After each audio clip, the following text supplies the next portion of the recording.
Good morning and again welcome back to my blog.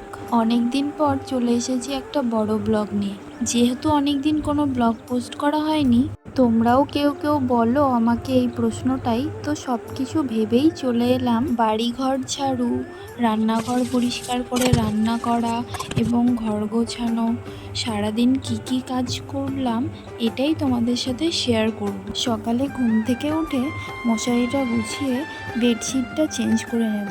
যেখানে বেডশিটটা আমার গতকালই চেঞ্জ করার কথা ছিল, আর ঠিক যে কারণেই দেখো আমার বালিশের কভারগুলো আগের দিনই পাল্টে ফেলেছি, কিন্তু বিছানার চাদরটা আর চেঞ্জ করা হয়ে ওঠেনি। আর হবেই বা কী করে, দিন দিন যা গরম পড়ছে, একটু বেলা বাড়লেই তো আর কোনো কাজে মন লাগে না। আবার ঘরটা এলোমেলো থাকলেও ভালো লাগে না, কেমন জানি অস্বস্তি ফিল হয়। তো যে কারণেই দেখো আমি প্রত্যেক দিনই চেষ্টা করি ঘরটা মোটামুটি গুছিয়ে রাখার জন্য। ঘর গোছানো কমপ্লিট হলে ঘরটা একবারে ঝাড়ু দিয়ে এবার বাইরে চলে আসবো বাইরের কাজগুলো করার জন্য। উঠোনটা ঝাড় দিয়ে নেব, যেহেতু গতকাল রাতে একটু হাওয়া উঠেছিল, যার জন্য পাতা পড়ে উঠোনটা অনেকটাই নোংরা হয়ে আছে। আমার মা বাড়িতে নেই, তো সবটাই বেশ কয়েকদিন ধরে আমিই সামলাচ্ছি। মেয়েদের এই কাজগুলো দিনে কতবার যে করতে হয়, তাও নাকি মেয়েরা কাজ করে না, বসে বসে খায়। একটা মেয়ে কাজের চাপে শরীরের যত্ন নিতে ভুলে যায়, আর এই কথাটা একদমই বাস্তব কথা। তোমরা যারা আমাদের 1 মিনিটের শর্ট ভিডিও দেখে ভাবো সারাদিন শুধু ফোন নিয়েই থাকি, আসলে ব্যাপারটা তেমন নয়। একটা কথা জেনে রেখো, রিল আর রিয়েল লাইফ কোনোদিনও এক নয়। বাড়িতে টুকটাক নর্মাল কাজগুলো আমি তো প্রত্যেক দিনই করে থাকি, তবে হ্যাঁ, এখন যেহেতু মা বাড়িতে নেই, সবটাই যখন আমাকে সামলে নিতে হচ্ছে, একটু চাপ তো হয়েই যাচ্ছে। এবার তোমরা হয়তো জানতে চাইতে পারো আমার মা কোথায় আছে, সেটাও তোমাদের জানিয়ে দিই। মা গেছে দিদি বাড়িতে। আমার জিজুর শরীরটা একটু খারাপ হওয়ায় কলকাতা ডাক্তার দেখিয়ে সেখানেই বর্দি বাড়িতে আছে সবাই মিলে। এদিকে তোমরা অনেকেই জানো আমার দিদির একটা পুচকে বেবি আছে, তো যে কারণে দিদি ওকে নিয়ে একা কিছুই করতে পারে না, যার জন্য মা আছে দিদির কাছে। ভগবানের আশীর্বাদে আমার জিজু তাড়াতাড়ি সুস্থ হয়ে বাড়ি ফিরুক, এটাই চাওয়া ওনার কাছে। তো যাই হোক, এদিকে আরেকজনের কাণ্ড দেখো। সকাল হতে না হতেই ওনার খিদে পেয়ে যায়। সকালবেলায় এই যে আমার কানের কাছে গিয়ে ডাকবে আমাকে, যতক্ষণ না আমি উঠবো ততক্ষণ চেঁচাতেই থাকবে। তো দেখো এই যে এখন আদর খাওয়ার জন্য চলে এসছে, আর বলছে ওনাকে খেতে দাও, খেতে দিতে হবে এখন। তো যাই হোক, আমি ব্রাশ নিয়ে চলে এসেছি, এবার ব্রাশটা করে নেব, আর কিছু একটু থালা বাসন আছে ওগুলো মেজে নেব। চলো তোমরা পুরো ব্লগটা কন্টিনিউ দেখতে থাকো।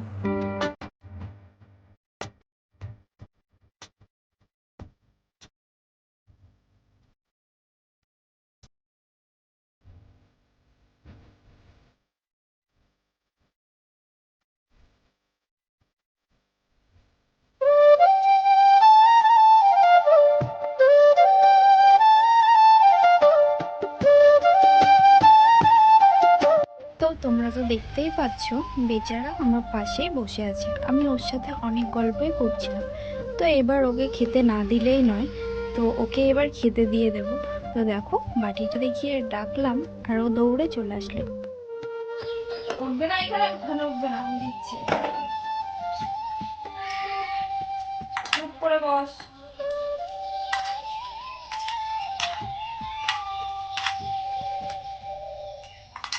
বেশি খিদে পাওয়ার আগে আসতে পারো না? খুব খিদে পায়, তারপরে পাগল হয়ে যাও।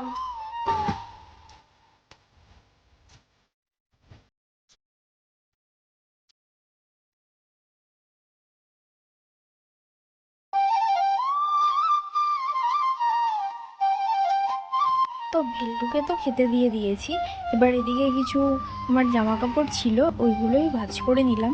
এগুলোকে এবার গুছিয়ে রেখে দেবো।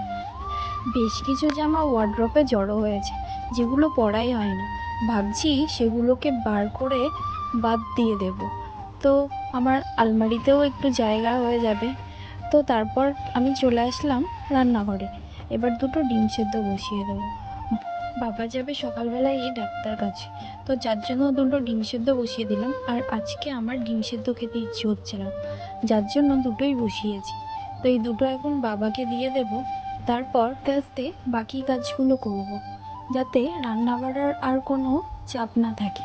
এবার চলে এসেছি পড়তে, ওদেরকে পড়াতে পড়াতেই বোতলগুলোতে জল ভরে নেব, সাথে আমার বোতলটাতেও ভরে নেব। জানো তো, আমি একদমই জল খেতাম না। এই বোতলটা দেখতে পাচ্ছ, এটা তোমাদের দাদাভাই আমাকে কিনে দিয়েছে, আর বলেছে 2 বোতল জল আমাকে দিনে শেষ করতে হবে। যেহেতু বোতলটা 2 লিটার করে জল ধরে, তো সেই জায়গায় আমার কাছে অনেকটাই টাফ ব্যাপার ছিল। তো আমি ওকে অনেক কষ্ট করে বারবার করে বলে বলে বুঝিয়েছি আমি চেষ্টা করব, তবে তুমি আমাকে জোর দিও না। যেহেতু আমি জল এত পরিমাণ কোনো দিনই খাইনি, তো আমার কাছে এটা খুবই চাপের ব্যাপার হয়ে যাচ্ছিল। তো সেখান থেকে আপাতত আমি এখন 1 বোতল করেই জল শেষ করছি। তো কথা বলতে বলতে এই যে দেখো, আমি বাচ্চাদের এখানে পড়াতে বসেছিলাম, তারপর ওদেরকে বসিয়ে রেখে এদিকে ভাতটা চাপিয়ে দিলাম। আজকে আমি রান্না করব ডাল, আর কী কী করব চলো সেটাও তোমাদের সাথে শেয়ার করব। তো এখানে তোমরা দেখতেই পাচ্ছ, আমি মুসুর ডাল রান্না করব বলে সেটা প্রেশার কুকারে সেদ্ধ বসিয়ে দিলাম, আর এক সাইডে বসিয়ে দিয়েছি ভাত। আর এখানে বাকি যা যা করব সেগুলোই কেটে নিচ্ছি। মুসুর ডালে যেহেতু পেঁয়াজ ফোড়ন দেবো, সেই জন্য এখানে বেশি করে পেঁয়াজ কেটে নিচ্ছি। আর করব পটল ভাজা, কুমড়ো ভাজা।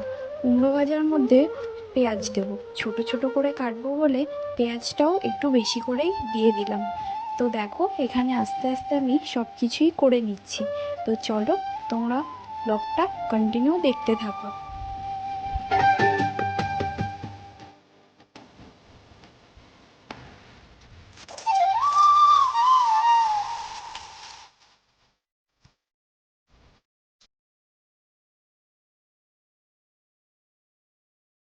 বাড়িতেই আমাদের যেহেতু দোকান আছে, তো সেই জন্য আমাকে বারবার রান্না রেখে দোকানেও যেতে হচ্ছিল দোকান দেওয়ার জন্য।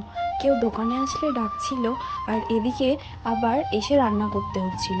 তো দেখো, দেখতেই পেলে যে আমি আমের চাটনিও করব, সেই জন্য বসিয়ে দিয়েছি ওটা।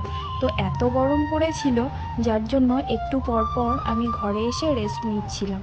তারপর দেখো, এই যে সব রান্না বান্না কমপ্লিট করে এদিকে বাবাও চলে এসেছে বাড়িতে। তারপর এগুলো কাচাকুচি করে নিলাম আমি। কাচাকুচি করে একবারে স্নান করে নিয়েছিলাম, তারপর বসে পড়বো খেতে। এই যে একবারে বাবার জন্য ভাতটা বেড়ে নিয়েছি, আমি আর বাবা দুজন একসাথেই বসবো খেতে। তো চলো তোমাদের একবার দেখিয়ে দিই কী কী রান্না করলাম। এখানে দেখতে পাচ্ছ মুসুর ডাল, এখানে আমের চাটনি করেছি, আর ছিল সব ভাজাভুজি। দুপুরের খাওয়া দাওয়া কমপ্লিটের পর, যেহেতু আমার বিকেলে আবার পড়ানো আছে, তো দুপুরটা আমার টাইম কাটছিল না।